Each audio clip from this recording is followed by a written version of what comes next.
Salut, dans cette vidéo aujourd'hui on va voir les grosses erreurs à ne pas faire quand on choisit sa thématique et surtout quand on choisit son positionnement. Le positionnement, je le rappelle, c'est la thématique plus l'angle qu'on applique sur cette thématique. C'est quelque chose de très important. C'est souvent quelque chose qui a un gros problème pour les créateurs de contenu. L'immense majorité des élèves que j'ai coachés avaient un problème de positionnement. C'est quelque chose qui très souvent fait la différence entre la réussite et l'échec d'un business en ligne. Et les problématiques, c'est que quand j'ai un mauvais positionnement, c'est très difficile, voire quasiment impossible de rectifier le tir, et en plus c'est quelque chose de vicieux parce que on peut très bien avoir des vues, on peut très bien avoir un intérêt, mais pourtant parce qu'on a un mauvais positionnement ensuite que ça ne fonctionne pas au niveau des ventes. Donc il faut vraiment être très vigilant par rapport à ça. Je vous encourage encore une fois, comme je vous en ai parlé dans les dernières vidéos, on a parlé de ça, je vous encourage à prendre du temps. Alors pas 6 mois, mais peut-être une semaine, 2 semaines, voire même 3 semaines pour vraiment valider à 100% votre positionnement, être sûr à ce niveau-là, parce que c'est quelque chose qui vraiment ne pardonne pas et c'est dommage ensuite tout le travail que vous allez mettre en place pour au final s'apercevoir que vous avez peut-être un mauvais positionnement et devoir tout recommencer. Donc on va voir dans cette vidéo les principales erreurs à ne pas faire au niveau du positionnement. Première erreur, c'est ce que j'appelle l'erreur de la concurrence. Alors c'est pour ça qu'encore une fois, comme je vous dis, tout ce qui concerne le setup initial de son business, c'est des choses qu'il faut vraiment connaître parce que c'est des choses qui sont un petit peu subtiles. Il y a toujours un petit peu de subtilité et du coup il y a des erreurs qu'on peut faire à cause de ça. Et l'une des subtilités au niveau du positionnement, c'est que évidemment, il y a ce que j'appelle un degré de positionnement. Qu'est-ce que ça veut dire? Ça veut dire que l'une des premières choses à faire quand vous allez vouloir vous positionner, c'est d'analyser précisément votre concurrence pour savoir justement à quel niveau est cette concurrence. Et plus votre concurrence est élevée, plus vous vous positionnez, moins votre concurrence est élevée, moins vous positionnez. Donc c'est évident que si vous êtes dans une niche, quelque chose qui est vraiment assez niché, il y a de la concurrence, mais la concurrence est faible, voire très faible, vous n'avez pas besoin de vous positionner énormément. Alors je vais vous prendre deux exemples extrêmes, comme ça vous allez tout de suite comprendre. Si ma thématique c'est le développement personnel, et c'est évident que je vais devoir me positionner de façon très forte parce que sinon je suis mort, j'y arriverai jamais.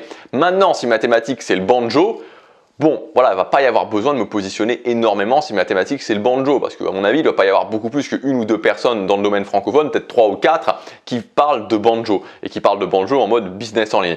Donc voilà, c'est vraiment très important de comprendre cette notion de concurrence. Je me positionne en rapport avec ma concurrence parce qu'il ne faut pas être sous-positionné.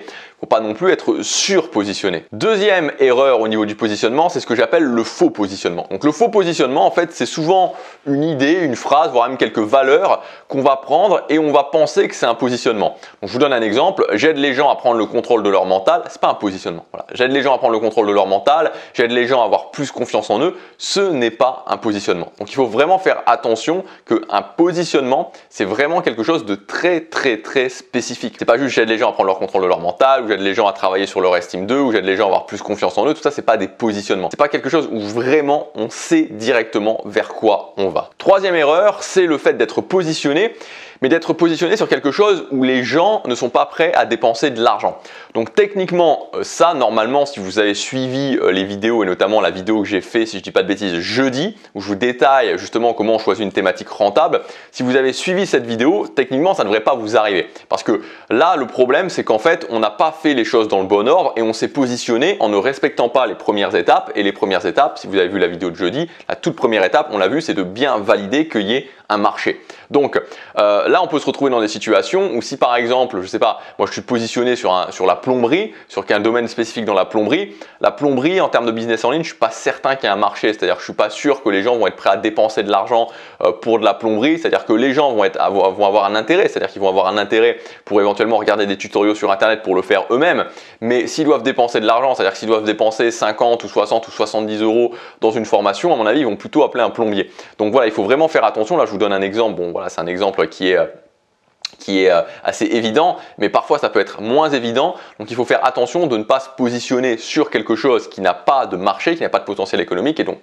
pour faire ça, pour l'éviter, c'est assez simple, il faut valider à la base qu'il y a déjà un potentiel économique. Si vous ne savez pas comment faire, je vous encourage à regarder la vidéo de jeudi, je vous explique en détail. Et enfin, le dernier point qui est très important et qui est lié au positionnement, c'est le fait de ne pas être vu comme une autorité. C'est-à-dire que vous pouvez tout à fait être positionné sur quelque chose, mais si les gens ne vous voient pas comme une autorité, c'est-à-dire que si les gens ne voient pas que vous avez de la valeur à apporter, à ce moment-là, ça ne fonctionnera pas. Donc encore une fois, l'autorité, là aussi on en a parlé dans la vidéo de jeudi, c'est quelque chose qu'il faut faire dès le démarrage, il faut y penser dès le démarrage de son business, et l'autorité c'est quelque chose qui se montre en fait. Il suffit simplement en fait de réfléchir, donc déjà dès le départ se dire ok, le potentiel économique, ok, la valeur que j'ai apportée, et par rapport à ça, quelle autorité je vais pouvoir démontrer, le mettre déjà sur papier, le poser sur papier, le relier au positionnement pour voir comment on va pouvoir ensuite le montrer, que ce soit sur un blog si vous faites du blogging ou que ce soit sur des vidéos si vous faites des vidéos.